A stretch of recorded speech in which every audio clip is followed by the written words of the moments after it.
పవన్ కళ్యాణ్ జోలికి వస్తే ఎవరిని విడిచిపెట్టని అంటున్నారు. పవన్ కళ్యాణ్ మీద ఇష్టం వచ్చినట్టు వ్యాఖ్యలు చేసిన కత్తి మహేష్ నెక్స్ట్ డే ప్రమాదానికి గురయ్యారు. అంటే ఆయన చనిపోవడానికి మీ హస్తం ఉన్నట్టే కదా. జనసేన ప్రేమికులు పవన్ కళ్యాణ్ ప్రేమికులే ఆయన చనిపోవడానికి కారణమని బయట రుమారు. సో మీ హస్తం ఉందని కూడా విన్నాను. ఆయన మితిమీరిపోయాడు ఆ రోజుల్లో. అంటే మీకు ఎవరు ఎదురొచ్చినా కూడా మీ ఫామ్ హౌస్లో తెల్లారేసరికి శవాలు ఉంటాయని కూడా విన్నాను. ఓ సినిమాలు బాగా చూస్తున్నట్టున్నారు. మరి ఎందుకు మీ ఫామ్ హౌస్లో అలాంటి అట్మాస్ఫియర్? అవన్నీ ఇలా మాట్లాడుకోకూడదు, ప్రజలకి తప్పుడు సంకేతం వెళ్తాం. అంటే జంతు ప్రేమికులు అంటారా మీరు? జంతు ప్రేమికులు ఏంటండి, నాకు అర్థం కాదు. అరుపులు గొడవలు తప్ప ఆయన ఊగిపోవడం మీరు ఊగిపోవడం. అసలు మీతోని మీ గురించి మాట్లాడడానికి వస్తే అంటే పవన్ కళ్యాణ్ అంటారు. అసలు ఎందుకు అంతగానం? ఏం మాట్లాడుతావు నువ్వు? జగన్మోహన్ రెడ్డి గారి పార్టీ నుంచి వచ్చి ఇంటర్వ్యూ చేస్తావు తప్ప.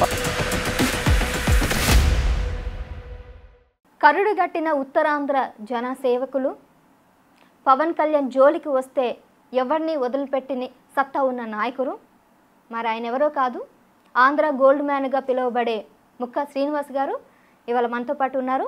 నేను ఆయన్ని కలవడానికి విశాఖ ఆంధ్రకి రావడం జరిగింది. మరి ఆయన గురించి కొన్ని విషయాలే కొంతమందికి తెలుసు, కానీ ఈసారి ఆయనకి అసలు పవన్ కళ్యాణ్ అంటే ఎందుకు ఇష్టం, అసలు గోల్డ్ ఎందుకు అలా వేసుకోవాల్సి వచ్చింది, ఇక్కడ ఉన్నటువంటి రాజకీయ పరిస్థితులు ఎలా ఉన్నాయి, విశాఖకి ఏ విధంగా అభివృద్ధి చేయబోతున్నారు జనసేన పార్టీ నుంచి, ఇటువంటి అంశాల మీద తనతో మాట్లాడడానికి తన్ని కలవడం జరిగింది. సో ఆయన మాటల్లో ఆ విషయాలన్నీ తెలుసుకుందాం. నమస్తే సార్. నమస్తే అమ్మ.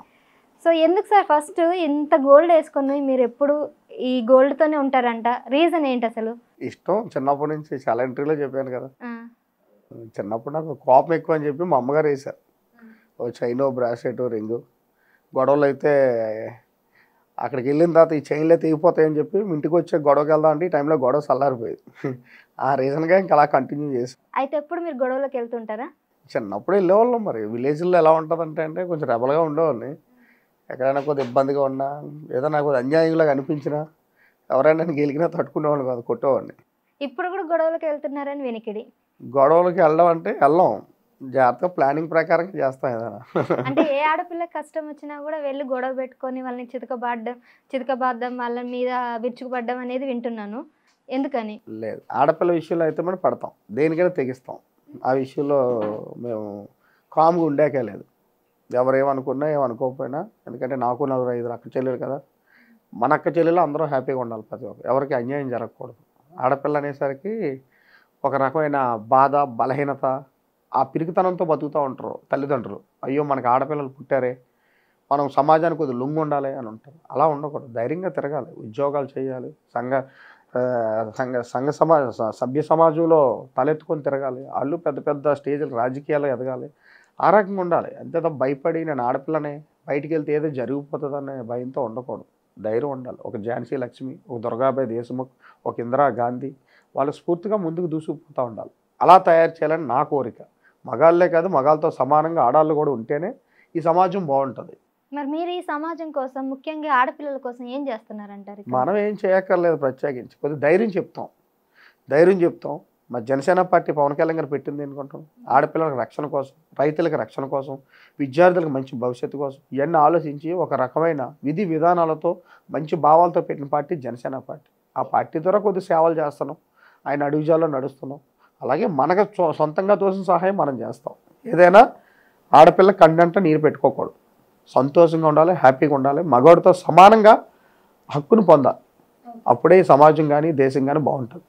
సో జనసేనలో చేరారు, జనసేన అంటే మీకు ఇష్టం అని విన్నాను. ఎందుకు అసలు పవన్ కళ్యాణ్ అంటే ఏంటి? పవన్ కళ్యాణ్ అంటే ఒక పవర్, ఒక మంచివాడు. ఆయన కడుపు చూసుకోకుండా ఎదటివారు కడుపు ఆకలి చూస్తాడు, ఒక రైతు కడుపు చూస్తాడు, ఆడపిల్ల కష్టాన్ని చూస్తాడు. అవన్నీ చూసి సర్వసుఖాలు వదులుకొని పార్టీ పెట్టాడు జనసేన పార్టీ. ఆయనకు అవసరం లేదు, కొన్ని 100 సంవత్సరాలు కూర్చునే సరే తరిగిపోయి ఆస్తి సంపాదించుకోగలడు ఆయన తలుసుకుంటే. అన్నీ వదులుకొని ఎంతోమంది పనికిమాలి వెధవలతో మాటలు పడుతూ తల దించుకొని పోతే పోని కుక్కలు అరుస్తాలే, నేను మంచి చేస్తున్నాను కదా అని చెప్పి ఒక మంచి కోసం, నీతి కోసం ఓ పక్క నించొని ఈరోజు పోరాటం చేస్తున్న వ్యక్తి పవన్ కళ్యాణ్ గారు. అలాంటి వ్యక్తుల్లో ఆయన అడుగుజాల్లో నడటం మనకి చాలా గొప్ప, మాకు చాలా సంతోషకరంగా ఉంది, హ్యాపీనెస్ వస్తుంది. ఆ రకంగా ఆయన ఎంచుకున్నాం, మనం ఆయనతోనే ఉంటాం. మరి పవన్ కళ్యాణ్ గారు రాజకీయాల్లోకి వచ్చి ఖచ్చితంగా ప్రజలకు ఏదో చేయాలని ముందొచ్చారు. మధ్యలో ఎందుకు టీడీపీ గుర్తు పెట్టుకున్నారంటారు? మీరు ఇక్కడ అందరూ అదే తప్పుగా ఆలోచిస్తున్నారు. ఇక్కడ ఒక రాక్షస పాలనను ఎదుర్కోవాలి, ఒక నియంత్రణ గద్దె దించాలంటే మటుకు అందరూ ఒక దాటి మీద కట్టాలి. ఒక గూళ్ళ కట్టితేనే తప్ప దిగదు. ఎందుకంటే మళ్ళీ ఆయనే వచ్చేస్తే మళ్ళీ రాష్ట్రం కొద్దిగా సర్వనాశనం అయిపోతుంది. ఈ జనాలు ఈజీ మనకి అలవాటు పడిపోతారు, రాష్ట్రం అభివృద్ధి ఉండదని చెప్పి ఒక రకమైన రాష్ట్ర భవిష్యత్తు కోసం ఈరోజు మేము పొత్తు పెట్టుకున్నారు తప్ప పవన్ కళ్యాణ్ గారు వేరే ఆయనకి ఏదో పదవులు వచ్చేయాలి, కోట్లు సంపాదించాలి, పెద్ద పెద్ద ఫ్యాక్టరీలు కట్టేయాలి, సూట్ కేసు కంపెనీలు పెట్టేయాలి, ఆ రకంగా ఆయనైతే పొత్తు పెట్టుకోలేదు. ఆయన ప్రజల కోసం, మన కోసం పెట్టుకున్నాడు. ఒక మహనీయుడు పవన్ కళ్యాణ్ గారు. అదంతా ఆలోచించట్లేదు అందరూ. ఎంతసేపు రాజకీయాలు పొత్తులు పెట్టేసుకున్నారు, ఆళ్ళు కమ్ముడు అయిపోయారు, ఇలాగ అయిపోయారు, ఈ చంద్రబాబు నాయుడు ఎందుకు కలిసారు, ఇవే మాట్లాడుతున్నారు తప్ప ఫ్యూచర్లో రాష్ట్రం ఏమైపోతుంది, మన పిల్లల భవిష్యత్తు ఏమైపోతుంది. 5 సంవత్సరాలు జగన్మోహన్ రెడ్డి గారు పరిపాలించారు. ఒక్క పరిశ్రమ వచ్చిందండి, ఒక్క ఇండస్ట్రీ వచ్చిందా? కొత్తగా ఒక 10 ఇంజనీరింగ్ కాలేజ్ ఏమైనా వచ్చాయా? ఏమైనా వచ్చిందా? మద్యపానం నిషేధం అని చెప్పారు, ఆడపిల్లలకు మాట ఇచ్చాడు, నేను మద్యపానం నిషేధం చేస్తాను, మీ పుస్తులు కాపాడుతున్నాడు జగన్మోహన్ రెడ్డి. మళ్ళీ రేపు పొద్దున్న ఫ్యూచర్లో నేను ఎలక్షన్కి అంటూ వెళ్తే మద్యపానం చేసి మిమ్మల్ని ఓటు అడుగుతానని ఆ మాట ఇక్కడ ఎందుకు రాదు? ఎంతసేపు నేను అమ్మఒడి ఇచ్చాను ఈ చెప్తున్నాడు తప్ప, ఇచ్చావు మంచిదే. ఈ మద్యపానం నిషేధం ఎందుకు చేయలేదు? ఇది ప్రజలు తినేస్తుంది. చాలామంది తాగి వాళ్ళ బతుకులు గొల్లైపోతున్నాయి, వాళ్ళ భార్యలు కొడుతున్నారు, వాళ్ళకి కిడ్నీలు లివర్లో హాస్పిటల్ పాడైపోతున్నారు. నువ్వు ఒక మనిషిని ఆరోగ్యంగా ఉంచలేనప్పుడు నువ్వేం పరిపాలిస్తున్నావు? నువ్వు మద్యపాన నిషేధం చేయి. పూర్తిగా చేయకుండా నేను అది చేశాను ఇది చేశాను అంటున్నారు. పోలవరం ప్రాజెక్ట్ పూర్తయిందండి, ఎంతమందికి నీళ్ళు వస్తాయి, ఎంతమంది రైతులు బాగుంటారు, అదేమన్నా కనీసం చూశాడు? ఆయన పక్కన వదిలేశాడు, దాని విషయం వదిలేశాడు. ప్రత్యేక హోదా దానికోసం మాట్లాడా? ప్రత్యేక హోదా వస్తే ఈ పథకాలు ఏమి ఇవ్వక్కర్లేదు. గవర్నమెంటే మొత్తం, సెంట్రల్ గవర్నమెంట్ మొత్తం మనకి అన్ని రకాల వనరులు, అన్ని రకాల రాయితీలు అన్నీ వస్తాయి, ప్రశాంతంగా ఉంటుంది ఆంధ్రప్రదేశ్. దాన్నంతా వదిలేసి అంతసేపు అది ఇచ్చేస్తున్నాను ఇది ఇచ్చేస్తున్నాను అనుకుంటే జనాలు అంత ఎరుపాపలే ఇంకా నమ్మరు. దీనికోసం పోరాడుతున్నారు పవన్ కళ్యాణ్ గారు. నేను ఒక్కడనే పోరాడితే సరిపోదు, మళ్ళీ ఏదో రకంగా చీలికైపోతే మీరే వచ్చేస్తారు, లాభం లేదు అని చెప్పి ఈరోజు జతకట్టడం జరిగింది. ఈ పొత్తు సక్సెస్ పరిగెడుతుంది. ఈ భారతీయ జనతా పార్టీ దేశంలోనే ఒక గొప్ప party Bharatiya Janata party, TDP, Janasena, ఈ 3 ఈరోజు కూటమి పరిగెడుతుంది. భారతీయ జనతా పార్టీ కూడా గొప్ప పార్టీ అంటే హిందూ ధర్మాన్ని పాటిస్తుందని చెప్పేసి దాన్ని మీరు గొప్ప పార్టీ? నో హిందుత్వం అంటే నాకు చాలా ఇష్టం.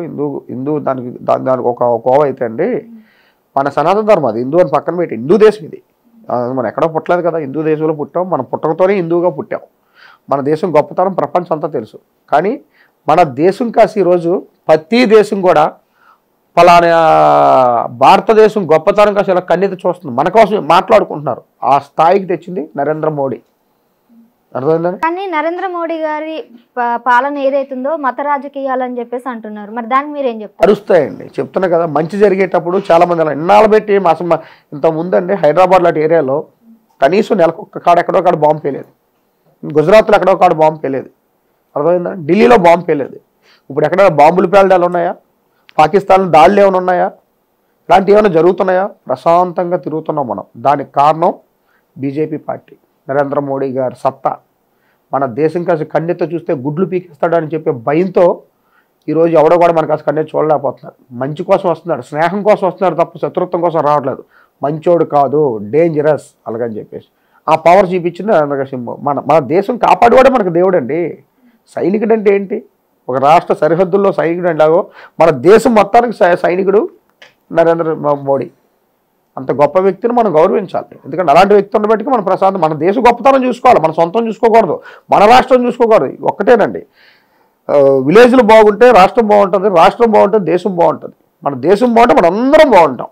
దేశం అంటే భారతదేశం అంటే ముఖ్యంగా భిన్నత్వంలో ఏకత్వం అంటారు. మరి అలాంటి భారతదేశంలో ఇప్పుడు అన్ని రకాల మతాలు కులాలు కలిసిన భారతదేశాన్ని ఇప్పుడు హిందూ ధర్మంగానే హిందూ దేశంగానే తీర్చిదిద్దాలనే ఎజెండాతో భారత జనతా పార్టీ ఉంది అంటే మీరు ఒప్పుకుంటారా కాదా? మీకు విషయం తెలుసండి, నిజంగా ఓన్లీ హిందువులే ఉండాలి, హిందూ దేశం కింద ఉండాలని ఇప్పుడు మోడీ గారు అనుకుంటే ముస్లిమ్స్ కానీ క్రిస్టియన్స్ కానీ ఆయన ఓటేయరు. ఆయన ఈరోజు పిఎం అవడం, 3వ పిఎం అవడం రెడీగా ఉన్నారు. అయిపోయినట్టే, దగ్గర ఎలక్షన్ చూస్తున్నారు మీరు. ఆయన కూడా మ్యాజిక్ ఫిగర్ దగ్గర ఉన్నది. ఇంక 2 ఎలక్షన్లో జరిగిపోతే మిగతాది కూడా తేలిపోతుంది.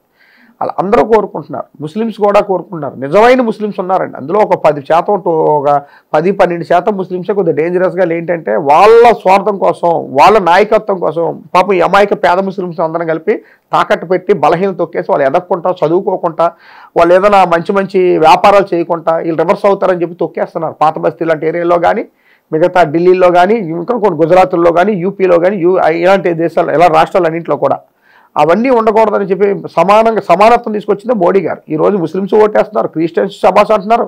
అలా ఆటోమేటిక్ ఈరోజు మూడోసారి రెడీగా మీ పీఎం అవడానికి మోడీ గారు రెడీగా ఉన్నారు. ఎవరు మోడీ గారు నాయకత్వం కాదంటలేదు. కొంతమంది చెప్తున్నా కదా, 100లో 1-2 ఉంటారు. వాళ్ళకి ఎంతసేపు పబ్బం గడుపుకోవాలా, బలహీనలు చేయాలా, వాళ్ళతో వీళ్ళు సేవలు చేయించుకోవాలా, వాళ్ళు జైలు కొట్టించుకోవాలా, ఎప్పుడు బానిసలుగానే బ్రతకాలి తప్ప ఎలా లీడర్లు అయిపోతే భయం అని చెప్పేసి వాళ్ళు మతతత్వ రాజకీయాలు చేస్తుంటారు తప్ప ఏ రోజు కలిపి మోడీ గారు ఆ ఉద్దేశం రాష్ట్రం దేశం అంతా బాగుండాలి, దేశం అంతా నా పిల్లలు, నా ప్రజలు, నా హిందూ దేశపు ప్రజలు అని కోరుకుంటున్నారు. అర్థమైందండి? ఆ రకంగా కాంగ్రెస్ ప్రభుత్వం అలా కాదు. మతతత్వ రాజకీయాలు మనం చిన్నప్పుడు చూసాం, ఎన్ని అల్లర్లు, ఎన్ని గొడవలు, మత రాజకీయాలు, కుల రాజకీయాలు తెచ్చింది కాంగ్రెస్ పార్టీ. దానికి ముక్తి పలికి ఇంక అయిపోయింది. కానీ ఈసారి తెలంగాణలో గెలిచింది కదండి కాంగ్రెస్ పార్టీ. తెలంగాణ మీకు విషయం చెప్పమంటారు, నరేంద్ర మోడీ గారి మీరు అన్నారు ఒక ఇంటర్వ్యూలో అయితే విన్నాను ఏంటంటే హిందువులకి ఇక్కడ ఆంధ్రాలో అనగారుస్తున్నారు, కానీ తెలంగాణలో హిందువుల జోలికి వస్తే వాళ్ళ తలకే నరికేస్తారని అన్నారు. కానీ తెలంగాణలో కూడా ముఖ్యంగా హైదరాబాద్లో మాట్లాడుకున్నట్లయితే ఎంఐఎం పార్టీ, ముస్లిమ్స్, మైనారిటీ వీళ్ళంతా కూడా అగెయిన్స్ట్గా మోడీకి ఉన్నారు. ఎలా ఉన్నారు? అక్కడ ఈ రామ మందిరం పేరు చెప్పి ఓట్లు దండుకుంటున్నారు, హిందూ ధర్మం పేరు చెప్పి ఓట్లు దండుకుంటున్నారు, కేవలం ఒక మతానికే ఒక వర్గానికే వాళ్ళు సపోర్ట్ చేస్తున్నారు అని అంటున్నారు. మొన్నటి వరకు జరిగింది అక్కడ లోకల్ ఎలక్షన్, అసెంబ్లీ ఎలక్షన్. అర్థమైందని ఇప్పుడు ఎంపీ ఎలక్షన్ చూడండి, రేపు ఎల్లుండి రిజల్ట్ వస్తుంది కదా, అప్పుడు మోడీ గారి పవర్ అంటే తెలుస్తుంది. అక్కడ కాంగ్రెస్ ప్రభుత్వం రావడానికి కారణం ఏంటంటే ఈ రోజుల్లో ప్రజలు ఎలా ఉన్నారంటే 1 రోజు 2 రోజులు చూస్తారు ఒక టైప్ ఆఫ్ సినిమా, మళ్ళీ కొత్తదనం కోరుకుంటారు. అలాగే బీఆర్ఎస్ పార్టీని 5-10 సంవత్సరాలు చూశారు, కొత్తదనం కోసం ఓట్లు వేశారు తప్ప బీఆర్ఎస్ ఏం చేయలేదని ఓట్లేదు. బీఆర్ఎస్ సూపర్గా చేసింది, కేసీఆర్ సూపర్గా చేశారు. మీరు మనం ఎయిర్పోర్ట్ దిగి మాదాపూర్ వెళ్తుంటే మీరు ఒక సింగపూర్లోంచి వెళ్ళినట్టు ఉంటుంది. మనకి అంత బాగా డెవలప్ అయింది హైదరాబాద్. డెవలప్ అవ్వలేదని ఎవరో చెప్పలేదు. వాళ్ళు కొత్తదనం కోసం కాంగ్రెస్ పార్టీ వచ్చింది తప్ప మోడీ గారి మీద ఇంట్రెస్ట్ లేకో హిందూయిజం మీద గొప్పతనం కాంగ్రెస్ పార్టీ రాలేదు. ఆ రకంగా వచ్చింది, జస్ట్ అలా మెరిసారు అంతే, మళ్ళీ పోతారు, అయిపోయింది సినిమాలకు. మళ్ళీ ఇప్పుడు నెక్స్ట్ తెలంగాణలో బీజేపీ వస్తుంది. మరి ఇప్పుడు ఆంధ్రాలో మా హిందువులని అనగదొక్కుతున్నారని ఏ విధంగా చెప్పగలుగుతారు? తొక్కుతున్నారు కదా, మీరు చూసారు కదండి, రామతీర్థాల్లో రాముడు తల్ల అరికేశారు. ఏమైందా కేసు? అక్కడ రథం తగలేటేశారు. ఏమైందా కేసు? ఒక్కనైనా పట్టుకున్నారా? నువ్వు పెద్ద ముఖ్యమంత్రిని, బలమైన ముఖ్యమంత్రిని, 155 మంది ఎమ్మెల్యేలు ఉన్నారు, నేను దమ్ముండోని, నేను దేశం కోసం అన్ని మతాలని కాపాడుకుంటాను, నా మేనిఫెస్టో చూస్తే ఖురాన్ అంటున్నావు, బైబిల్ అంటున్నావు, భగవద్గీత అంటున్నావు, నువ్వు అన్నోడివి. మరి వీళ్ళు పట్టుకున్నావా? గొప్ప వ్యక్తి రాముడు తల్లరికేశారండి. ఇప్పటి వరకు ఆ కేసు కానీ ఒక మనిషిని పట్టుకున్నట్లేదు. ఇదా నువ్వు చేసేది? నాకు అర్థం కాదు.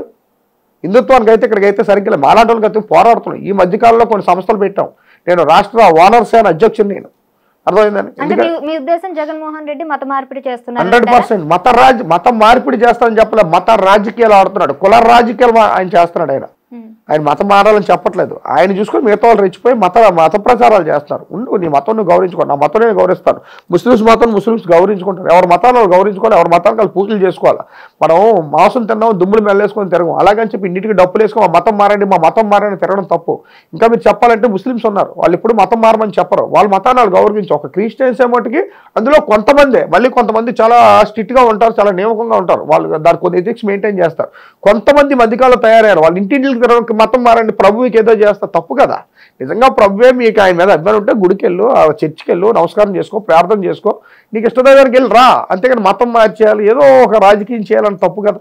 అవన్నీ ఈ మధ్యకాలు జరుగుతున్నాయి. ఎందుకు జరుగుతున్నాయి అనుకుంటా? ఇలాంటి పార్టీలు ఉండబెట్టి అవన్నీ ఉండకూడదు. కానీ ఆయన కూడా ఈ మధ్యన పూజలు పునస్కారాలు కొన్ని పంతులను వాళ్ళందరినీ తీసుకొచ్చి పూజలు చేయించడం అన్ని చూస్తున్నాం కదా. అవన్నీ స్టంట్లు అండి. రాజకీయాలు ఇంకా మీరు ఇప్పుడు ఎలా ఉందంటే, రాజకీయాలని ఒక మనిషి ముఖ్యమంత్రి అవ్వాలంటే రకరకాల స్టంట్లు చేస్తాయి. ఎన్ని సినిమాలు చూడాలి, చిన్నప్పటి నుంచి చూస్తున్నాం మన సినిమాలన్నీ. అవన్నీ స్టంట్లు చెప్తున్నా కదా. ప్రతి మనిషికి లోపల ఎన్నో ఒకటి ఉంటుంది, బయట కూడా నటిస్తూ ఉంటాడు. అది ఉండకూడదు. ప్రతి ఓపెన్ ఈరోజు మీరు అన్నారే నరేంద్ర మోడీ గారి కోసం, ఆయనకి పిల్లల కోట్ల ఆశలు సంపాదించాలను, వాళ్ళ భార్య బిడ్డలు పెంచాలను, అలాంటివి ఏమి లేవు. ఆయన ఇచ్చిన జీతం కూడా మనకే ఖర్చు పెడుతున్నారు. అంత గొప్ప వ్యక్తి. ఆయనకి ఇంకా మీనానికి భేదం ఉండదు. దేశం బాగుండాలి, మన భారతదేశం బాగుండాలి, నెంబర్ 1గా ఉండాలి. ప్రతి ఒక్కడో భారతదేశంలో అడుగుపెట్టి సంతోషంగా వెళ్ళాలి, ప్రతి ప్రజలు సంతోషంగా ఉండాలి, ప్రతి రైతులు బాగుండాలి. కొన్ని దేశాలన్నీ సర్వనాశనం అయిపోయే స్టేజ్లో కూడా మన భారతదేశం కూడా వెళ్ళి అన్నం పెట్టాలి. మన దేశం వచ్చి తల రాసుకుంటున్నా సరే ఇక్కడ బతకగలం అన్న స్టేజ్ భారతదేశం తేవాలన్న తపనున్న వ్యక్తి నరేంద్ర మోడీ గారు. మరి అలాంటి వాళ్ళకి మనం ఎంకరేజ్ చేయాలి కదా. మన కళ్ళు మనమే పొడుచుకుంటామండి. ఆయన ఏమైనా సెడిగా ఏం చేస్తున్నారో చెప్పండి. ఇక్కడ బాంబులు తయారు చేస్తున్నారా, అణుబాంబులు తయారు చేసి సీక్రెట్గా ఇంకో దేశాలకు అమ్ముతున్నారా? అలాంటి ఏం జరుగుతున్నాయా? ఏంలే, మంచి వనరులు తెస్తున్నాడు ఆయన. భారతదేశంతో స్నేహం చేస్తే ఏ దేశమైనా బాగుంటుంది. వైజాగ్ అంతా కూడా ప్రైవేటీకరణ చేయాలనే ఉద్దేశంతో ఉన్నాడు కదా ఆయన. ఇప్పుడు ఉక్కు కర్మాగారం కానీ, కొన్ని చెరుకు ఫ్యాక్టరీలు మూతపడ్డం కానీ, ఇక్కడ ఫ్యాక్టరీస్ లేవు, వీటన్నిటిని కూడా ప్రైవేటీకరణ చేయాలనే ఉద్దేశంతో ఉన్నారు. అన్నీ ఎందుకు చేస్తారండి? కొన్ని అయితే మటుకి వాస్తవం చెప్తారండి. కొంతమందికి ఇప్పుడు మీరు నేనున్నాం, మీరు గవర్నమెంట్ జాబా, నాది గవర్నమెంట్ జాబా కాదు కదా, మన కాలు మేము మనం బ్రతుకుతున్నాం. అయ్యో కొంతమంది చదువుకున్నారు కదని చెప్పి ఏదో ఇంజనీరింగ్ కొంతమంది జాబులు ఇస్తుంటే వాళ్ళు సోమర్పోతుల్లో తయారయ్యి వాళ్ళు పనులు చేయకుండా ఊర్ల మీద తిరుగుతున్న జీతాలు తీసుకొని, అవన్నీ మనకు నష్టం కదా. పర్ఫెక్ట్గా పనిచేసే వాళ్ళు కావాలి. అదే ప్రైవేటీకరణ అనుకో ఆడుకుంటూ టార్గెట్ ఇస్తారు. ఆ టార్గెట్ ప్రకారంగా వాళ్ళు కంపల్సరీ కట్టవలసిందే, లేదంటే ఇంకో వేరే వాళ్ళకి ఇస్తారు. ఆ రకం సిస్టమ్ చేస్తున్నారు. ప్రపంచం మారుతుంది, స్మార్ట్ ఫోన్లు వచ్చేసి చూస్తున్నాం. ఇంకా ఇంత టెక్నాలజీ మాడి కూడా ఇంకా బానిసత్వ తత్వాలు, పింఛనీలు వస్తున్నాయా, మా నాన్న పింఛన్ మేము, మా అమ్మ బతికి, మా అమ్మ పింఛన్ మేము, మా తాత బతుకు. ఆ సిస్టమ్ పోవాలి. ఎవడ కాళ్ళ మీద ఆడు బతకాలి, ఎవడ కాడే ఇండివిజువల్గా తిరగాలి, మా నాన్న జీతం మీద బతకాలి, స్టేజ్ రాకూడదు. ఇవన్నీ రకంగా దేశాన్ని మారుచుకుంటూ వస్తున్నారండి. ఇదంతా మార్పు కోసం, ఈ దేశం బాగోవడం కోసం. అప్పుడే మనం ఎదగలం.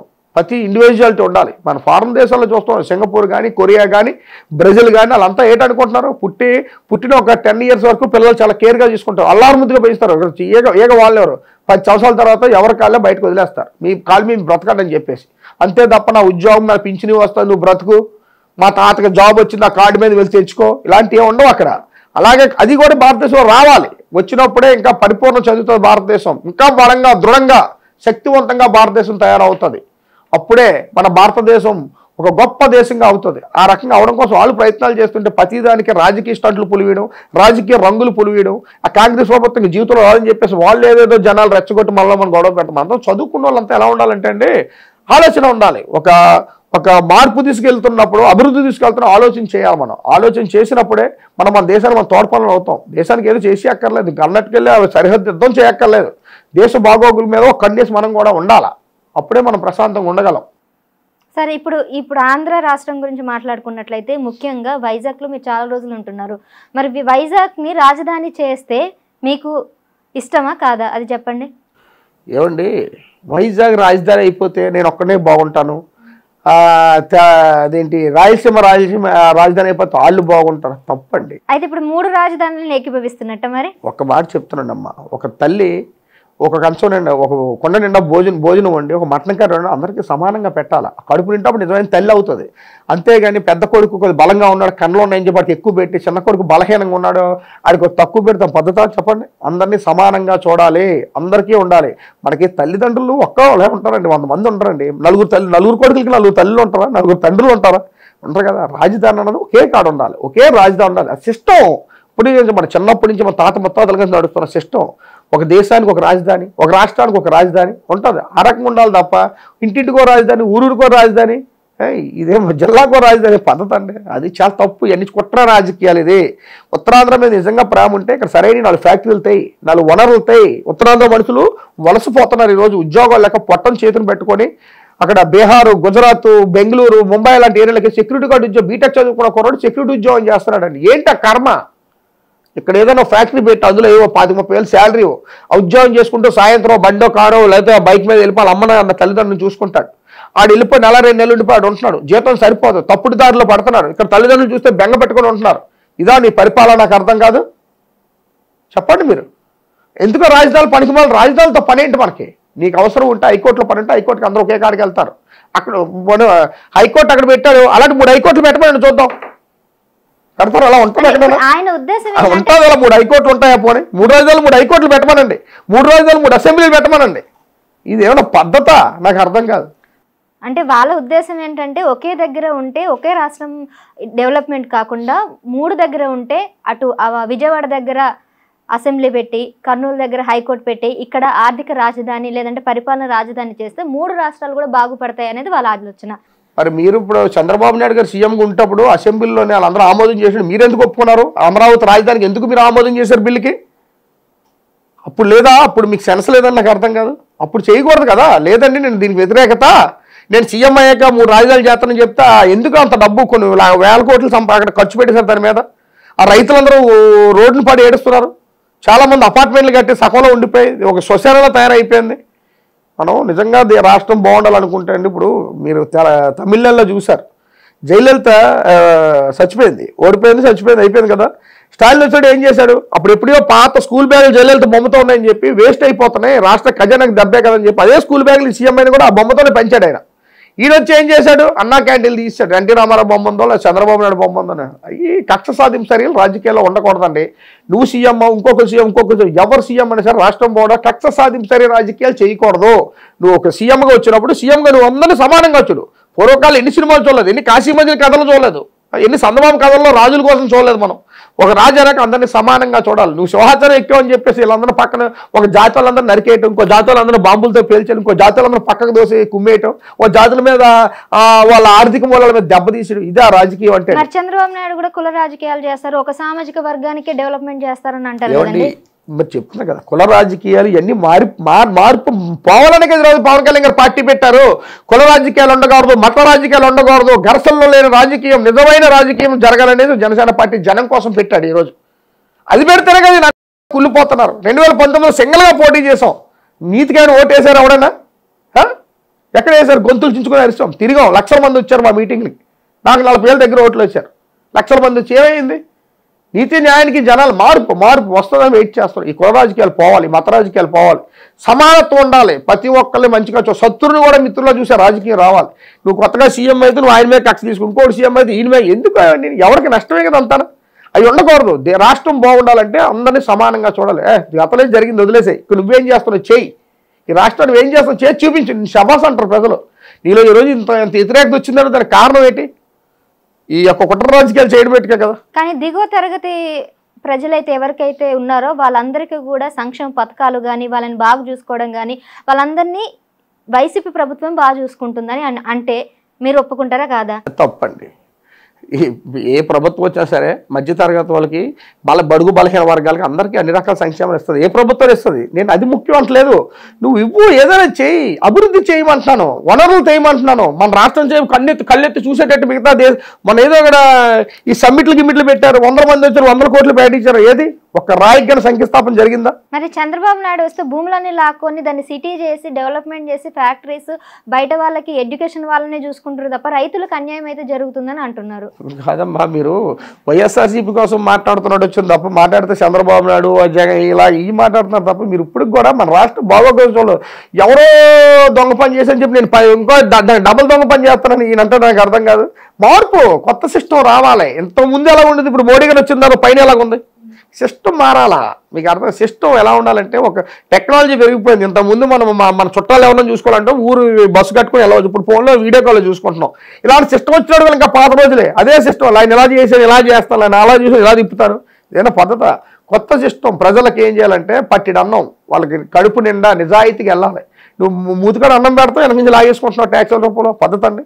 50 రూపాయల ఆయిల్ ప్యాకెట్ ఈరోజు 200, 15 రూపాయలు కిలో గోధుమ నూక ఈరోజు 150 రూపాయల. కరెంటు బిల్లు కూడా, కరెంటు బిల్లు ఎంత చూస్తున్నారు కదా, 2000, 3000. ఎప్పుడో వేల లెక్కలు చూసాలో 500, 600, 700, 900, 1000 వచ్చిందో. మధ్యతరం 1000 దాటి ఎక్కడికి వచ్చినట్టు చరిత్రం లేదు. ఈరోజు 2000, 3000.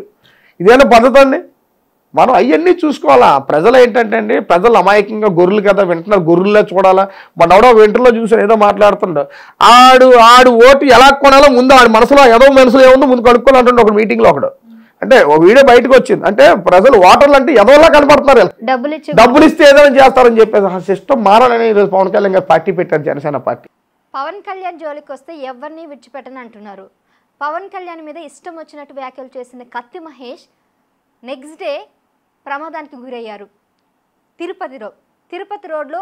అదే రోజు మీరు కూడా తిరుపతి రోడ్లో వెళ్తున్నారు అంటే ఆయన చనిపోవడానికి మీ హస్తం ఉన్నట్టే కదా. ఆ రోజు తిరుపతి వెళ్ళడం అయితే వాస్తవంగానే, ఆ రోడ్లో ఎవడో యాక్సిడెంట్ చేసి చచ్చిపోతుంది, దానికి మనకి లింక్ ఏంటని ఇవన్నీ చెప్తాం కదా. పనికి మాలి పుకార్లు, ఎవడో నోరుందో కానీ మాట్లాడేయడం, బయటకు వచ్చి మీరు కూడా కొన్ని ఆలోచించి మాట్లాడారు విషయాల్లో. అని ఏదో యాక్సిడెంట్ రోడ్డు ప్రమాదం చచ్చిపోయాడు, ఆ రోజు మేము వెళ్తే మేము చంపేస్తామంటే నాకు అర్థం కాదు. అన్నీ పుకార్లు అండి, పిచ్చి మాటలు. అవన్నీ యాక్సిడెంట్ పోలీసులు తేల్చి చెప్పేశారు కదా యాక్సిడెంట్ అయింది అలాగని, అంతే తప్ప ఏదో పవన్ కళ్యాణ్ గారు అనేసరికి చంపేసే తత్వం అయితే మాలో లేదు. అంటాం కోపంలో 100 మాటలు అంటాం. జనసేన ప్రేమికులు, పవన్ కళ్యాణ్ ప్రేమికులే ఆయన చనిపోవడానికి కారణమని బయట రుమారు. మరి దాంట్లో మీరు ముఖ్యంగా జన ప్రేమికుల్లో అంటే పవన్ కళ్యాణ్ ఎక్కువగా ఇష్టపడే వ్యక్తులు ముఖ్యంగా మీరుంటారు. సో మీ హస్తం ఉందని కూడా విన్నాను. ఏమండి ఆయన మితిమీరిపోయాడు ఆ రోజుల్లో. దేవుళ్ళ మీ కోసం, రాముడి కోసం మాట్లాడాడు, అన్ని పవన్ కళ్యాణ్ కోసం పాపం పండిపోతే ఎవరు ఆపలేమండి, మీరైనా నేనైనా. పాపం పండిపోతే తీసుకెళ్ళిపోద్ది ఏదో రూపంలోనే. అలాగే వెళ్ళిపోయాడు అనుకోవాలి మనం, అంతే తప్పని పవన్ కళ్యాణ్ ప్రేమికులు చంపేశారు, ప్రేమ ఉన్నోళ్ళు చంపేశారు తప్ప అది యాక్సిడెంట్. అది యాక్సిడెంట్ పక్కా ఆధారాలతో పోలీసులు నిర్ధారించారు. ప్రత్యేకించి మళ్ళీ దాన్ని ఇంకా వేరే రకంగా మనం చూడకూడదు. చనిపోయిన కోసం మాట్లాడుకోవడం కూడా పద్ధతి కాదు. అంటే మీకు ఎవరు ఎదురొచ్చినా కూడా మీ ఫామ్ హౌస్లో తెల్లారేసరికి శవాలు ఉంటాయని కూడా విన్నాను. సినిమాలు బాగా చూస్తున్నట్టున్నారండి మీరు. ఫామ్ హౌస్లు, శవాలు ఇవన్నీ ఏంటంటే సినిమాల్లోనే, అలాంటివి ఏముండవండి. మేము అంతా మరీ అలా బరి తెగించే మనుషులు అయితే కాదు. న్యాయం, ధర్మం, సాయం చేస్తాం, అన్నం పెడతాం. మరి ఎందుకు మీ ఫామ్ హౌస్లో అలాంటి అట్మాస్ఫియర్? అవన్నీ రూమర్స్ అండి. కిట్లా ఎదవాళ్ళంతా రూమర్స్ చేస్తారు. అవన్నీ ఇలా మాట్లాడుకోకూడదు, ప్రజలకి తప్పుడు సంకేతం వెళ్తుంది. అంటే జంతు ప్రేమికులు అంటారా మీరు? జంతు ప్రేమికులు ఏంటండి, నాకు అర్థం కాదు. ప్రజా ప్రేమికులు, ప్రజలు ప్రేమిస్తాం, బలహీనలు ప్రేమిస్తాం, బడుగు బలహీన వర్గాలు ప్రేమిస్తాం, జాలి, దయ, ఆ రకమైన ప్రేమికులు మనం. ఏంటి ముక్క శ్రీనివాస్ గారు, ఏ అంటే ఊ అంటే అరుపులు గొడవలు తప్ప ఆయన ఊగిపోవడం మీరు ఊగిపోవడం. అసలు మీతోని మీ గురించి మాట్లాడడానికి వస్తే ఊ అంటే పవన్ కళ్యాణ్ అంటారు. అసలు ఎందుకు అంతగానో? కదమ్మా, ఏం మాట్లాడుతావు నువ్వు? జగన్మోహన్ రెడ్డి గారి పార్టీ నుంచి వచ్చి ఇంటర్వ్యూ చేస్తావు తప్ప ఇలాంటి ఇంకొక 10 సార్లు మాటకి పవన్ కళ్యాణ్ ఇంటర్వ్యూలు ఇవన్నీ వదిలేసండి. మాట్లాడితే పవన్ కళ్యాణ్ గారు ఇవన్నీ ఊగిపోవడాలు గీగిపోవడం. ప్రజల కోసం ఆవేశం ఉన్న వాళ్ళకి ఎవరికి ఉంటుంది ఆవేశం? ప్రజల పక్కన పోరాడే వాళ్ళకి ఉంటుంది ఆవేశం. ఇలాంటి మాట్లాడకండి, ఇక్కడతో ఆపేయండి, ఇక్కడతో ప్లీజ్.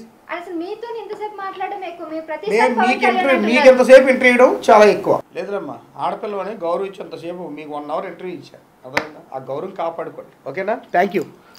వెళ్ళిపోండి, ఇబ్బంది ఏం పెట్టుకోవద్దు సార్ ప్లీజ్. మీరు ఎందుకు రాజకీయాల్లోకి రావాలనుకున్నారా? మనం మార్పు అండి, బలండి. నా కడుపు నిండింది, నేను ప్రశాంతంగా ఉన్నాను, సంపాదించుకున్నాను. నాలాగే ప్రతి ఒక్కరు హాయిగా ఉండాలి, నాలాగే ప్రశాంతంగా జీవించాలి, నా ఫ్యామిలీగా వాళ్ళ ఫ్యామిలీగా సంతోషంగా ఉండాలని ఒక రకం తపన. మేము పల్లెటూరు నుంచి వచ్చాం, రైతు బిడ్డలం మేమంతా కూడా.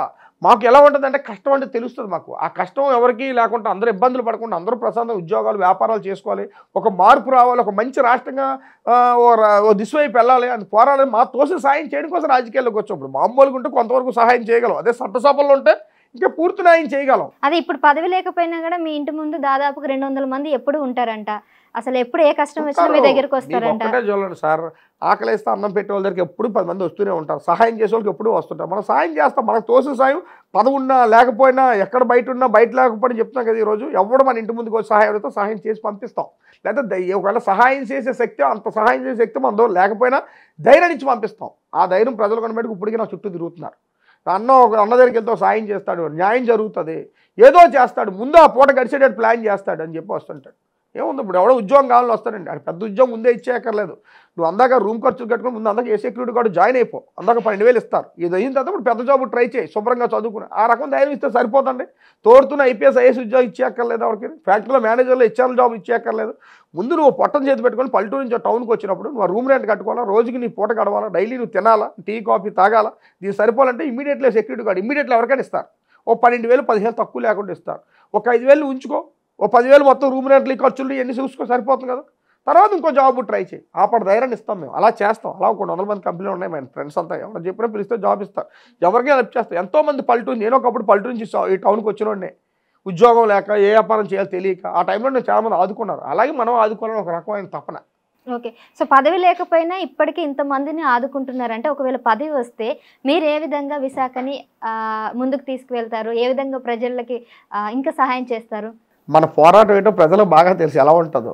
అన్యాయం జరగడం ఎక్కడా కూడా న్యాయం ఉండాలి, తలెత్తుకు తిరగాలి, మొత్తం క్లీన్ షిప్. పవన్ కళ్యాణ్ గారు చెప్తారే, తప్పు చేస్తే నరి రోడ్డు మీద ఉరి తీసేలాంటి చట్టాలు రావాలి. ముక్క శ్రీనివాస్ గారు అతి సాధారణమైన మనిషి నుంచి అసాధారణమైన మనిషికి ఎలా ఎదిగాడు? కష్టపడి తపనతో ఎదిగాం, ఈ స్టేజ్కి వచ్చాం. ఎన్నో బాధలు పడ్డాం, ఎన్నో కష్టాలు పడ్డాం. ఒక స్టేజ్కి వెళ్ళాలని మనం స్టార్టింగ్లోనే మా విలేజ్లోనే పూనుకున్నాను గట్టిగా. ఎదగాలి, ఏదో స్టేజ్లో మనం ఎదగాలి, మన దగ్గర 10 మంది పనిచేసే స్టేజ్ మనం వెళ్ళాలి, అలా తయారవ్వాలనేసి ఈ స్టేజ్కి వచ్చాం. ఓకే, మరి రాజకీయాలపై ఆసక్తి ఎలా పెరిగింది? అందులోనూ ప్రజారాజ్యంలో పనిచేశారు, ఇప్పుడు జనసేనలో పనిచేస్తున్నారు. మెగా ఫ్యామిలీకి ఎందుకు కనెక్ట్ అయ్యారు? ఇష్టం చిన్నప్పటి నుంచి చిరంజీవి గారి సినిమాలు చూసి పెరిగాం. ఆయన అంటే పిచ్చి, పవన్ కళ్యాణ్ గారు అంటే పిచ్చి, ఒక ఇష్టం, ఒక మంచి వ్యక్తులు మంచి ఫ్యామిలీ. 10 మందికి వాళ్ళు సంపాదించుకున్న దాంట్లో ఒక 10 రూపాయలు ప్రజలు పెట్టాలని ఒక తపన ఉండేవాళ్ళు. మిగతా సినిమా యాక్టర్లు చాలామంది ఉన్నారు, వేల కోట్లు సంపాదించి ఎవరికి పెట్టరే. మనం చూసారు కరోనాలో ఎన్ని ఆక్సిజన్ సిలిండర్ చిరంజీవి గారు ఇచ్చారు, జన సైనికులు ఎలా పోరాడారు, వాళ్ళు ఒక పిలుపు మేరకు ఎన్నైనా చేస్తారు. అలాగా రామ్ చరణ్ గారు ఉన్నారు, ఎంతోమందికి సహాయం చేస్తున్నారు. అంటే మెగా ఫ్యామిలీ అన్నది ఏంటంటే ఒక సేవాదృప్తం ఉన్న పార్టీ, వాళ్ళ కుటుంబం. అందుకే ఇష్టం, మనం ఎంచుకున్నాం, వాళ్ళ ఫ్యామిలీని ఎంచుకున్నాం అంతే. అంటే ఇప్పుడు చిరంజీవి గారు, పవన్ కళ్యాణ్ అంటే 2 కళ్ళు మీకు. 100% వాళ్ళ జోలికి వస్తూ ఊరుకోం, వాళ్ళే మాకు. పవన్ కళ్యాణ్ కోసం ప్రాణాలు సైతం ఇవ్వడానికి సిద్ధపడ్డారంటే నిజమేనా? ఏదైనా చేస్తాం, తెగించేస్తాం. ఆ విషయంలో పవన్ కళ్యాణ్ గారు ఇలా తలదించుకునే స్టేజ్కి వస్తే తగలెట్టేస్తాం, రాష్ట్రం తగలెట్టేస్తాం, మొహమాటం లేకుండా. అంత అభిమానం ఆయన అంటే. ఎందుకంటే ఆయన ఎవరికి ఏ అని చేయలేరు. ఒక మంచి వ్యక్తి జోలికి వస్తే ఎవరూ ఊరుకోరు, అందులో ఒక్కనే నేను. అంటే బిజినెస్లో సక్సెస్ అయ్యారు, సో రాజకీయాల్లో కూడా ఇప్పుడు రాణించాలని ప్రయత్నిస్తున్నారు. కానీ ఇప్పటికీ ప్రత్యర్థులు మిమ్మల్ని చూస్తుంటే గజగజలు ఆడతారు, భయపడతారు. అంటే ఎలా బెదిరిస్తారా, లేకపోతే ఆ రెబల్ అలా ఎలా వచ్చిందంటారు? ఏమండి, నిజాయితీగా ఉన్నవాడు ఎప్పుడూ ధైర్యంగానే ఉంటాడు. తప్పు చేసేవాడికి ఎక్కడో చిన్న భయం ఉంటుంది, ఆ రకంగా భయపడతారేమో తప్ప నిజాయితీ పనులు ధైర్యంగా ఉంటారు. మీరు ఎంత హ్యాపీగా వచ్చి ఎంట్రీ చేస్తున్నారు, మీలో ఒక నిజాయితీ ఉండబెట్టి. అదే భయపడి వచ్చాడు కూర్చోడు, అట్నుంచి అంటే కిందకి మెట్లు దిగి వెళ్ళిపోతాడు. అలా ఉంటుంది. మనం ఎప్పుడు నిజాయితీగా బ్రతుకుతాం కనుక ఒక నిజాయితీ పని చూస్తే ఒక నిజాయితీ పనుడు నిజాయితీ గౌరవిస్తాడు. ఒక దొంగోడు ఒక తప్పు పని చేసాడు భయపడతాడు. ఆ రకమైన భయం తప్ప మేము ఎవరిని భయపించాం. ఇక్కడ బిజినెస్ బాగా నడుస్తుంది కదా, మరి ముంబై ఎందుకు వెళ్ళారు? బిజినెస్ పర్పసా? ప్రతి ఒక్కరు ఇదే క్వశ్చన్. ముంబై వెళ్ళామండి, బ్రతకడానికి వెళ్ళాం. ఇప్పుడు కాదు కదా, ఇప్పుడు ఎదిగాం, ఇప్పుడు సంపాదించాం, స్టేజ్కి వచ్చాం. అప్పుడు చాలా ఇంట్లోంచి పారిపోయినప్పుడు ముంబై వెళ్ళిపోయాను. నాకు సినిమాల్లో చూసేవాళ్ళు ఇంట్లోంచి పారిపోయి ఎక్కడికి వెళ్తారు, అలాగే ట్రైన్ ఎక్కి ముంబై ఏ తీసుకెళ్ళిపోయింది. వయసులో వెళ్ళారు, ఎలా జరిగింది అసలు అది అక్కడ ప్రయాణం? 94-95లో 94-95 ఆ టైంలో ముంబైలో ఎక్కడ వెళ్ళారు, ఎన్ని రోజులు ఉన్నారు, ఎలా ముంబైలో గడిచింది? ఉన్నాం, పూణేలో ఉన్నాం. ఇంకా అలాగా అక్కడ ఒక 4-5 సంవత్సరాలు ఉండిపోయాం. అలా గడిచింది. ఫ్రెండ్స్ ఎక్కడ తగిలారు. అలాగా ఒక అవాజ్ ఆయించాం, ఒక సినిమా చేసి వచ్చాం. ఇంకా అయిపోయింది. ముంబైని వదిలేసి ఇంకా ఆంధ్రాకి వచ్చాం. కేజీఎఫ్ గోల్డ్ లాగా అవన్నీ సినిమాలు. అసలు కేజీఎఫ్ గోల్డ్ కి మీకు కొద్దిగా ఎక్కడో ఒక లింక్ అయిందని అనుకోవచ్చా? అలాంటి అవన్నీ సినిమాలు మాది రియల్. అంటే ఇప్పుడు కేజీఎఫ్ గోల్డ్, ఆయనకి గోల్డ్ అంటే ఇష్టం, మీకు గోల్డ్ అంటే ఇష్టం. ఆయన ముంబై వెళ్ళాడు, ముంబై వెళ్ళి చాలా ఇలా. అవన్నీ సినిమాలండి. మా నిజ జీవితంలో మా కష్టాలు అవన్నీ, మా బాధలతో కూడిన సినిమా మాది. అదంతా ఒక తెర మీద చూపించే సినిమాలు అవన్నీ. సినిమా వేరు, నిజ జీవితం వేరు, మా కష్టాలు వేరు. అన్ని కష్టాలు పడ్డాం కనుక ఈరోజు స్టేజ్కి వచ్చాం. ఓకే, అంటే మిమ్మల్ని చూస్తే కొద్దిగా ప్రశాంతంగా మాట్లాడుతున్నారు, కానీ మీ వేషధారణ అంతా కూడా రెడ్ కలర్, ఒక ఎరుపు అనేది ఉంది. ఈవెన్ బ్యాక్గ్రౌండ్ కూడా చూసినట్లయితే ఎరుపు, గుర్రాలు ఇవంతా కూడా ఎర్రగా ఉన్నాయి. ఏంటి లింక్? అంటే ఎరుపుకి మీకు, ఆ గుర్రాలకి మీకు అది ఏం లేదు, ఒక్కొక్కరికి ఒకటి. నాకు కొద్దిగా రెడ్, బ్లాక్, కొద్దిగా వైల్డ్ కలర్, కొద్దిగా వైలెన్స్గా ఉండడం అంటే ఇష్టం. నాకు చిన్నప్పటి నుంచి కొద్దిగా వైల్డ్గా ఉండాలి అదొక ఇష్టం. మరీ సాఫ్ట్గా బ్రతకాలని నా జీవితంలో ఎప్పుడైతే అనుకోలేదు. నేను వైల్డ్గానే బతకాలని, వైల్డ్గానే ఉంటాను ఇప్పుడు కూడా. అయితే మీకు ఎవరైనా అడ్డొస్తే అడ్డొస్తే అంటే మనం ఎవరి జోలికి వెళ్ళమండి. నేను ఇప్పుడు చాలాసార్లు చెప్పాను, నేను ప్రాణం పోయినా ఎవరి జోలికి వెళ్ళినా ఎవరికి గెలకం. మన జోలికి వచ్చినా మళ్ళీ గెలికినా ఎవరిని వదలం, మొహమాటం లేకుండా ఏం చేస్తారు? ఏదైనా చేస్తాం. ముక్క శ్రీనివాస్ గారికి ఎవరైనా ఎదురితే ఏం చేస్తారు? ముక్కా శ్రీనివాసరావు ఏం చేస్తాడో ప్రజలందరికీ తెలుసు. అందరికీ తెలిసి ఏం చేస్తాడు, చెప్పడు, చేసి చూపిస్తాడు. అందరూ గొప్పలు చెప్పేస్తారు, అది చేస్తారు. మనం చెయ్యం. నాకు రెండే తెలుసు, నాగుమూల అంటోండి. అవతలని పొడుస్తా, తను పొడుచుకొని చచ్చిపోతాం తప్ప తల దించి అయితే బ్రతకడం. అది మట్టుకు వాస్తవం. ఏం చేయాలని ఫర్దర్గా మీ గోల్ ఏంటి? ఏం లేదు, ఫ్యూచర్లో రాజకీయాల్లో తిరుగుతున్నాం. ఎప్పుడైనా ఒక అసెంబ్లీలో అడుగు పెట్టాలి, ప్రజలకు ఇంకా మంచి చేయాలి, చట్టసభల్లోకి వెళ్ళి ఇంకా మంచి చేయాలి. ఎప్పుడు మనకి పదవులు ఉన్నా, ఇంకోటి ఉన్నా, ఒక స్టేజ్కి వెళ్ళినా, వెళ్ళకపోయినా, డౌన్ ఎత్తు ఉన్నా సరే మటుకి ఏదో రకంగా బలహీనులకైతే సహాయం చేయాలి. బలహీనులకి, ఆడపిల్లలకి సహాయం చేయాలి. నా కోరిక, నా తల్లిదండ్రులు నేర్పినది ఒక్కటే. ఎప్పుడు మనకంట బలహీనుడికి ఒక చెయ్యేస్తే ఆ భగవంతుడు ఎప్పుడు మనం చూస్తాం. మనం సంతోషంగా ఉంటాం. ఈ రోజుకి అంత హ్యాపీగా 3 పూట్ల అన్నం తింటూ ప్రశాంతంగా మన ఇంట్లో మనం పడుకొని దేనికి లోటు లేకుండా ఇన్ని కోట్లు సంపాదించుకుని ఉంటాం. దానికి కారణం మనం 10 మందికి సహాయం చేయడమే. ఆ తృప్తి మామూలుగా ఉండదు, ఎంత డబ్బు సంపాదించినా రాదు. అదే నా కోరిక, అదే నా ఆశయం ఫ్యూచర్లో కూడా. ఓకే, సో మీ బిజినెస్ కేవలం విశాఖలోనే ఉందా, ఇంకా ఆంధ్ర రాష్ట్రంలో అంతా కూడా వ్యాప్తి ఉన్నాయి, మొత్తం ఉన్నాయి. హైదరాబాద్లో ఉన్నాయి, ఇక్కడ ఉన్నాయి, వేరే దగ్గర ఉన్నాయి. ఎంతమందికి ఉపాధి కల్పిస్తున్నారు మరి ఇప్పటి వరకు? ఉపాధి చేస్తాం, చదివిస్తున్నాం కదా, చాలామందిని చదివిస్తున్నాం. సివిల్స్ కూడా పంపించాం. వాళ్ళు కూడా మంచి ఉత్తీర్ణులు అయ్యారు. ఆల్రెడీ వాళ్ళకి జార్ఖండ్లో ఒక అమ్మాయికి జాబ్ కూడా వచ్చింది. వాళ్ళు అలా హెల్ప్ చేస్తాం. ఎవరికైనా మీరైనా సరే చెప్పొచ్చు, ఎవరికైనా సరే. ఎవరికైనా చదువుకుంటాను, సివిల్స్కి ప్రిపేర్ అయిపోయి అక్కడ ఢిల్లీ వెళ్ళడానికి డబ్బులు లేవంటే ఫ్రీగా కడతాను, అలాంటివి చేస్తాను. ఎవరైనా హాస్పిటల్స్లో ఇబ్బంది పెడితే వాళ్ళు పీజీలే ఉంటే ఇమీడియట్లీ ఆ రిసిప్ట్ కానీ అక్కడున్న వాళ్ళ రిపోర్ట్లు కానీ పెడితే ఇమీడియట్లీ వాళ్ళు ఫోన్పే చేస్తారు. ఎవరికైనా ఇబ్బంది లేదు. మాకు అంటూ టీం ఉంది, ఇమీడియట్లీ రెస్పాండ్ అవుతాం.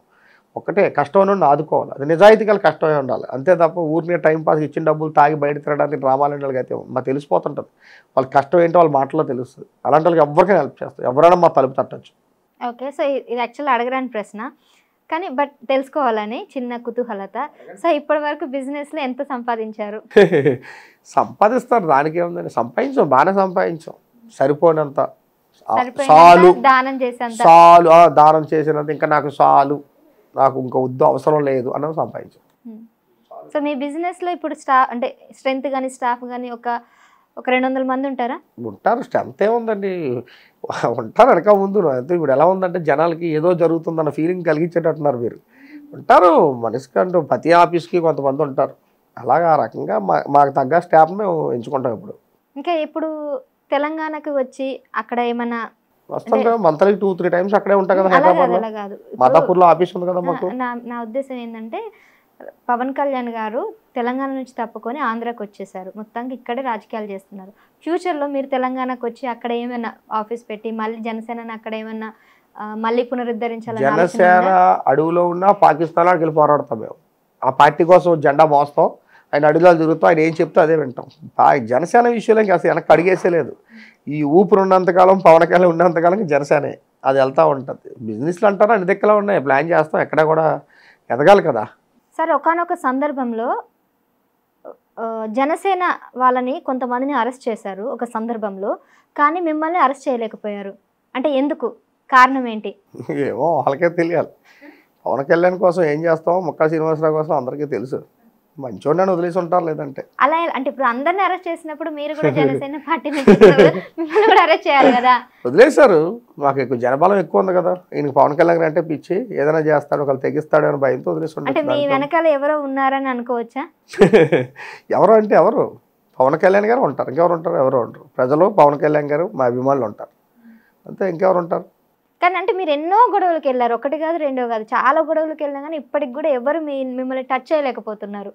అయ్యో, టచ్ మనం తప్పుడు పనులు చేస్తే 100 మంది టచ్ చేస్తారండి. మన అవినీతి పనులు చేస్తాం అనుకోండి కేసులు పెడతారండి. మనం నిజాయితీగా ఉంటే ఎవరు టచ్ చేయరు, మన జోలికి రారు. ఒక నిజాయితీ పరుడు జోలికి ఎవ్వడో రాడు, తెలుసుకోండి. మనం తప్పు చేసుంటే, మోసాలు చేసుంటే, ఎవరైనా ఇబ్బంది పెట్టుంటే మన కేసులు పెడతారు, గొడవలకు వస్తారు, వాళ్ళు రివర్స్ అవుతారు. మనం నీతి నిజాయితీ ఉంటే ఎవరో టచ్ చేయరు, భయపడతారు. కానీ భూ వివాదాలు ఎక్కువగా మీ పేరు వినిపిస్తూ ఉంటుంది. భూ వివాదాలు ఏంటి? ఇప్పుడు బలహీనుడి భూమి ఎవడో కబ్జాలు చేసేస్తారు, వాళ్ళు కష్టం ఆదుకోమని వస్తారు, అటుపక్క గట్టి నించుంటాం. నించున్నప్పుడు దాని భూ వివాదాలు అంటే ఎలా ఉంటుంది? రియల్ ఎస్టేట్ అంటే రియల్ ఎస్టేటే కదా. రియల్ ఎస్టేట్కి వేరే విధంగా మనం చూడకూడదు, దాన్ని భూ వివాదాలు అనకూడదు. బలహీనుడికి సహాయం చేయడం. మీరు కష్టపడి 200 గజాలు కొనుక్కుంటారండి, ఎవడో కబ్జా చేస్తే మీరు ఊరుకుంటారా? చెప్పండి. ఏదో స్టేషన్కి వెళ్తారు, సివిల్ మ్యాటర్ వెళ్ళిపోమంటారు, ఎక్కడికి వెళ్ళినప్పుడు నాలంటి కలాలా మనం హెల్ప్ చేస్తాం. అప్పుడు దాని భూ వివాదాలు అంటే ఎలాగా? ఒక న్యాయం జరిగేటప్పుడు పక్కన పోరాడాలా, అది ఏదైనా కానీ. అది కూడా కరెక్టే, కానీ ఏమైనా చేస్తానని మీకు వైసీపీ వాళ్ళకి ఎప్పుడు గొడవలు ఎందుకు? వాళ్ళు మరి ఎందుకు మా గొంతు గట్టికి ఇప్పుతున్నామండి, మీకు అర్థం కాదు. పొద్దున్న ఎత్తే పవన్ కళ్యాణ్, జగన్మోహన్ రెడ్డి దొంగ గింగ రకరకాల అంటే ఊరుకుంటారంటే ఆ లాయక్ ఏంటంటే వాళ్ళు ఊరుకుంటారా? వాళ్ళు ఏదో ఒక రకంగా మన మీద రివర్స్ అవుతారు. ఈ రకం తొక్కాలి, ఎదగనీయకూడదు, వీడు గట్టిగా మాట్లాడుతున్నాడు, వీడు గొంతు నొక్కేయాలి ఉంటుంది. ఎవరు నాయకుడు అంటే వాళ్ళకి ఇష్టం ఉంటుంది. నాకు పవన్ కళ్యాణ్ అంటే పిచ్చి, పవన్ కళ్యాణ్ జోకి చంపేస్తానంత ఫీలింగ్ నాకు వస్తుంది, చంపేస్తాను కూడా అలా ఉంటుంది. అలాగే వాళ్ళ నాయకుడే అంటే వాళ్ళు ఊరుకుంటారండి. అంటే చంపేస్తానని గన్ను కూడా కొనుక్కున్నారా మీరు? గన్ను కొనుక్కోడు, గన్ లైసెన్స్ ఎందుకు తీసుకున్నా అంటే ఎవరో ఒకరు టార్గెట్ పెట్టుకున్నట్టు. నా వ్యాపారం అండి, నా వ్యాపారం, నా బిజినెస్. నాకు చిన్నప్పటి నుంచి అలవాటు, చెప్పాను కదా, వైల్డ్గా బతకాలి, నా కింద 100 మంది పని చేయాలి, ఒక స్టేజ్కి ఉండాలి, 10 మందికి అన్నం పెట్టే స్టేజ్లో నాకు ఒక బిల్డప్ ఉండాలి. గన్న కూడా ఒక బిల్డప్పే, అది ఒక హోదా, దానికే ఉంది. గన్న అందరికి ఇచ్చారు, నీ మీద పెట్టి అందరికి ఇవ్వరు. అది కూడా మీ మీద కేసులు ఉంటే ఎవరికి ఎవరు? నిజాయితీగా ఉన్న వాళ్ళకే గన్న కూడా ఇస్తారు. మన మీద నిజాయితీగా ఉండి మనం సంపాదించిన రూపాయి కాపలా కొద్దిగా ధైర్యం. ఇప్పుడు మనం బయటికి క్యాష్ కోటో పాటో ఏ రిజిస్ట్రేషన్కి వెళ్తాం, సేఫ్టీ ఉండాలి కదా. ఎంతసేపు 10 మంది వేసుకెళ్ళలేం కదా. అంటే గన్ అన్నది ఏంటంటే మనలో 10 మంది ఉన్నట్టు, అది మన పక్కన ఉంటే అంతే తప్ప దాన్ని అసంఖ్య కార్యక్రమాలకి వాడడానికి అయితే గన్న కాదు. అంటే మీ సేఫ్టీ కోసం మీరు అంతే కొనుక్కున్నారు. 100%. మీరు ఒకవేళ బయటికి వెళ్ళినప్పుడు మీ వెనకాల ఖచ్చితంగా బాడీ గార్డ్ ఉండాల్సిందేనా? ఉంటారు, ఎందుకు ఉంటారు, లేనప్పుడు సింగిల్గా కూడా వెళ్తాం. డైలీ అలాగే ఉండదు, ఉండాలని రూల్ లేదు. నేను ఎప్పుడు ఎవరో 10 మందిని చూసుకొని అయితే నేను బ్రతకలేదు ఇప్పటి వరకు కూడా. నేను సింగిల్గా ఇప్పుడు కూడా పోరాడగలను, ఒంటరిగా ఎక్కడికైనా వెళ్ళగలను, అడవిలో కూడా వెళ్ళి వచ్చేయగలను. అది నా ఆత్మరక్షణ, నేను దాని తగ్గట్టు అన్ని నేర్చుకునే ఉన్నాను. అంటే యాక్చువల్గా మీ బిజినెస్కి మీరు వేసుకున్న గోల్డ్కి ఏమైనా సంబంధం ఉందా? ఏం లేదండి, నాకు చెప్తానా, అలంకరణ అంటే ఇష్టం. ఒక రకంగా నేను ఒక్క ఐడెంటిటీలో కనపడాలి, నాకు స్టైలు, నా బొట్టు ఉంది, నా సనాతన ధర్మం, నేను ఒక హిందువుని అని చెప్పుకోవడానికి నా సనాతన ధర్మం నాకు గుర్తు చేయడం కోసం రోజు బొట్టు పెట్టుకుని బయటకు వస్తాను. అలాగే బంగారం ఇష్టం, స్వర్ణం వైబ్రేషన్స్ మంచిది, బాడీలో వేళ్ళు అవుతుంది, మెటల్. చాలా మంది డబ్బు లేని ఏం చేస్తారు, కడియాలు అవి పెట్టుకుంటారు. దేనికి అనుకుంటున్నారు? మన బాడీలో వేడిని, మనలో ఉన్న నెగిటివ్ని తీసేయడానికి, మన మైండ్ని కంట్రోల్ చేయడానికి ఇవన్నీ పెట్టుకుంటారు. అదే అనుకోవచ్చు కదా. నాకు ఒక ఇష్టం బంగారం అంటే చిన్నప్పటి నుంచి. ఆ ఉద్దేశంతో అంటే అమ్మ చెప్పింది అందుకే బంగారం అవును, బంగారం అయితే మా అమ్మాయి చెప్పింది. నేను గొడవలు చిన్నప్పుడు వీధిలోకి వెళ్ళి రోజుకి ఎవడో తన్ని వచ్చేవాడిని. ఎవడోడు గెలికివాడు గొడవలు చెప్పాం కింద, ఎవడో గెలిగితే అవ్వడం వదలదు. నన్ను ఎటకారం చేసేవాడు కొట్టేసేవాడు చిన్నప్పుడు. అలా జరిగేటప్పుడు మా అమ్మ కావాలని ఒక బ్రాస్లెట్, ఒక చైను, ఒక ఉంగరం నాకు వేసింది. అది వేసుకొని వీధిలోకి వెళ్ళేవాడిని. గొడవ స్టార్ట్ అయ్యేది. అమ్మో ఇది తెంపేస్తారా, ఇంటికాడ పెట్టొద్దని వచ్చే టైం మరి గొడవ పోయేది. ఆ రకం రీజన్ అలా కంటిన్యూ ఈ రోజు కేజీలు పెట్టుకుని స్టేజ్కి వచ్చాను. అంటే ఎటకారం చేస్తే వాళ్ళని కొట్టేవారు అన్నారు. మీ వేషధారణ చూసి ఎవరైనా ఇప్పటికే ఇప్పుడు ఎటకారం చేసే దమ్ము అడిగినదో అంత సాహసం చేసేవాడు ఎవడో లేడు ఇంకా ఈ భూమి మీద. ఎవడో వెనక నుంచి చేస్తే చేయాలి తప్ప నా ఎదురుగొంట వచ్చి ఎటకారం చేసి ఎందుకు గోల్డ్ వేసుకున్నావు అసలు ఇంత అని అట్లా అడిగిన ఎవడైనా ప్రేమతో వచ్చి నవ్వేసిపోవాలి తప్ప చిరాకుతో ఏదో ఎటకారంతో వచ్చేంత ధైర్యం ముందు కూర్చోండి ఎవడో లేడు. ఇప్పుడు వచ్చి కూర్చోరు కూడా. బట్ యాక్చువల్లీ నిజానికి నేను కూడా మిమ్మల్ని చూడంగానే కొద్దిగా భయం వేసింది. కానీ మీ వేషధారణకి మీ మాటకి అసలు సంబంధమే లేదు. ఒక ప్రశాంతత, ఒక ఫేస్ లో ఒక పీస్ అంతా కూడా క్లియర్ గా కనిపిస్తుంది. ఏదైనా మనసు చూడాలి, మనసును చూడాలి తప్ప రూపాన్ని చూడకూడదు. రూపం రకరకాలుగా ఉంటుంది, మనసే చూడాలి. ఎన్నో మన కథల్లో చదువు, ఎన్నో పెద్ద పెద్ద చరిత్రలు చూసాం. పెద్ద పెద్ద రాక్షసులే మారారు, అర్థమైందని. వాళ్ళు బయటికి అలా ఉంటారు, లోపల వాళ్ళ మనసు ఎంతోమంది సేవలు చేశారు. అలా ఉండాలి తప్ప ఎప్పుడు రూపం చూసి మనిషి అంచనా వేయకూడదండి. లోపల మనసును చూసి అంచనా వేయాలి మనం. బయట కూడా కొంతమంది అమ్మాయిలు కూడా అన్నారు, ఏదైనా చిన్న కష్టం వచ్చినా ముక్క శ్రీనివాస్ అన్న దగ్గరికి వెళ్తే ఈజీగా తీర్చేస్తారు, అసలు మాకు అన్న ఉండడం చాలా ధైర్యం అనేసి కూడా చెప్పారు. సో అంత భరోసా అమ్మాయిలకి ఒక భరోసా ఇవ్వడానికి అంటే ఎలా ఎలా వచ్చింది? అదండి, నాకు 4 అక్కచెల్లు ఉంటే ఎంతో గొప్పగా, నాకు అక్కచెల్లు ఉన్నా పొంగిపోతున్నాను. అలాంటి 100 మంది అక్కచెల్లు ఉంటే ఎంత హ్యాపీనెస్ మీరు చెప్పండి. సాయం చేయాలా, ఆడపిల్ల దీవెని మామూలుగా ఉండదు. ఏమో ఆ దీవెని వాళ్ళు ఈ స్టేజ్కి వచ్చారేమో, ఇంట్లో కూర్చుంటే జరిగిపోతుంది, ఎందుకు జరిగిపోతుంది, అలాంటి సహాయం వాళ్ళు వచ్చిందేమో అలా అనుకోవచ్చు కదా. ఇప్పుడు గుళ్ళకి వెళ్ళి పూజలు చేసే బదులు ఒక ఆడపిల్ల సాయం చేయొచ్చు కదా. ఒక అభిషేకానికి 10,000 ఖర్చు పెట్టే బదులు అదే ఇంకొక పేదమ్మాయిని చదివించవచ్చు కదా. అలా ఫీలింగ్ నాకు ఉంటుంది. ఎప్పుడు గుళ్ళకి వెళ్ళిన పెద్దగా నేను ఎప్పుడైనా చెప్తున్నా కదా. అలాగే వెళ్తే శివాజీ మహారాజ్కో ఎక్కడైనా అమ్మవారి కవులకి అప్పుడే వెళ్ళడం, ప్రత్యేకించి వారానికి గుడికి వెళ్ళాలి, పండగల గుడికి వెళ్ళాలి, ఎప్పుడు ఉండదు నాకు. కదా ఆ రూపాయి ఎవరికైనా పెడితే మంచిది అన్న ఫీలింగ్ నాది. మన ధర్మం, మనకు హిందూయిజం మన మనసులో ఉండాలి, అది చాలు. ముక్క శ్రీనివాస్ గారు ఎప్పుడు కూడా మీ కుటుంబాన్ని బయట ప్రపంచానికి ఎందుకు పరిచయం చెయ్యరు? ఏమైనా దాస్తున్నారా? తెచ్చి ఎందుకు దాయడు? కుటుంబం అన్నది ఇంట్లో పద్ధతిగా ఉంటే అది కుటుంబం అవుతుంది. ఊరి మీద తిప్పితే కుటుంబం అవుతుంది. అంటే కుటుంబం నా భార్య పిల్లలకి ఇచ్చి ఆ గౌరవం వాళ్ళకి ఇవ్వాలి, ఒక ఇంట్లో వాళ్ళకి సకాల సౌకర్యాలు ఇవ్వాలి, వాళ్ళు అక్కడ ఉంచాలి. మనం బయట ప్రజలకు సేవ చేస్తున్నాం కనుక మనం బయటకు ఫోకస్ అవ్వాలి. వాళ్ళు అవ్వాల్సిన పని లేదే, వాళ్ళు వస్తారు ఎప్పుడు అవసరం అయితే అవసరం అవ్వాలో, మనతో పాటు తోడు ఎప్పుడు అవసరం అయితే అప్పుడు బయటకు వస్తారు. అవసరం ఏమని చెప్పండి. ఓకే, కానీ ఇప్పుడు ఈ కుటుంబం విషయం గురించి ప్రస్తావన వచ్చింది కాబట్టి మీకు ఎంతో ఇష్టమైన పవన్ కళ్యాణ్ కుటుంబం గురించి ఎప్పుడు రాజకీయాల్లో ప్రస్తావన జరుగుతుంది, దానికి మీరేం చెప్తారు? పనికి మళ్ళీ అండి, వాళ్ళకి పని పాటు ఏం లేదు. వాళ్ళ పిల్లల్ని సరిగ్గా చూసుకోమనండి. అప్పుడు పవన్ కళ్యాణ్ గారి కోసం మాట్లాడమనండి. చేతగాన్న మాట్లాడే మాటలు అయితే పవన్ కళ్యాణ్ గారు పట్టించుకోరు, మేము కూడా దాన్ని రియాక్ట్ అవ్వం. అది డైరెక్ట్గా వచ్చి దమ్ముంటే ఎదుర్కొంటూ వచ్చి మాట్లాడితే వాడి సత్తా అయితే చూపిస్తాం, మా సత్తా ఎలా ఉంటుందో వాడి చూపిస్తాం. అంతే తప్ప ఇలా పనికి మాలో నోరు ఉంది కదా వాగేస్తే ఆడికో ఫ్యామిలీ కుటుంబం ఉంది కదా, వాళ్ళ సంగతి చూసుకో, ఇంటికాడ ఏం జరుగుతుందో అవి చూసుకోమనండి. పవన్ కళ్యాణ్ గారి కోసం చూడక, పవన్ కళ్యాణ్ గారు తెలిసిన పుస్తకం ప్రపంచం కానీ తెలిసిందే. పదే ఒక పవన్ కళ్యాణ్ కోసం గెలకక్కల ఫ్యామిలీ కోసం. వాళ్ళ కుటుంబం చాలా మంచి కుటుంబం, పద్ధతైన కుటుంబం. అదే అంటే తను చేస్తున్న సేవలు పక్కన పెట్టి ఎప్పుడు చూసినా కూడా 3 పెళ్ళిళ్ళు అంటూ ఇదే ప్రస్తావన తీసుకొస్తుంటారు ప్రతి సభలో. ఎందుకని అసలు? ఏముంది, పవన్ కళ్యాణ్ గారు అవినీతి చేయడే, దోసుకోడే, భూ కబ్జాలు చేయడే, మోసాలు చేయడే, సూట్ కేసు కంపెనీలు పెట్టడే, చిన్నాళ్ళ పెదనాలను చంపేయట్లేదే, న్యాయం ధర్మం తిరుగుతున్నాడు కదా, అది తప్ప ఇంకేం లేదు. ఇది ఒకటి చూపించడం 3 పెళ్ళిళ్ళు 3 పెళ్ళి, ఇంకా తప్ప ఏదైనా పవన్ కళ్యాణ్ గారు అనేది సత్తా ఎదవరకుందా? ఏదైనా పవన్ కళ్యాణ్ గారు ఏమో సత్తా? పవన్ కళ్యాణ్ గారు పెళ్ళిళ్ళు ఏమైనా చేసి రోడ్ల మీద వదిలేసేయండి. ఒక ఫ్యామిలీ అన్నాక గొడవలు వస్తాయి, నచ్చకపోతే ఆ ఫ్యామిలీకి ఏదో సరి చెప్పి వాళ్ళ తగ్గ ఇచ్చేసి వేరే పెళ్లి చేసుకుంటారు. అది మన చట్టాల్లో ఉంది, మన సనాతన ధర్మంలో ఉంది, అంతే కదా. రోడ్డు మీద చేసుకోలేదే, వాళ్ళు తగ్గట్టుగా అన్ని చేసి ఆయన ఒక చట్టబద్ధంగా ఒక న్యాయబద్ధంగా ఆయన పెళ్లి చేసుకుని ఆయన జీవిస్తున్నాడు. అందరికీ సెట్ కాదండి. పెళ్ళైన ప్రతి ఒక్కరు సమానంగా శుభ్రంగా కాపురం చేస్తాను ఎక్కడం జరుగుతుందా? ఉండదు. ఎవరికి నచ్చకపోవచ్చు, దానికే ఉంది. నచ్చకపోతే ఒకరికొకరు బాయ్ చెప్పుకుని ఉండిపోవడం చాలా పద్ధతి, అంతేగాని గొడవలు ఆడుకోవడం అంటే ఎలా నచ్చకపోతే చంపేసి ఇంకో భార్యని పెళ్లి చేసుకుంటే వాళ్ళకైతే చాలా ఇష్టమే అలాంటివన్నీ కూడా.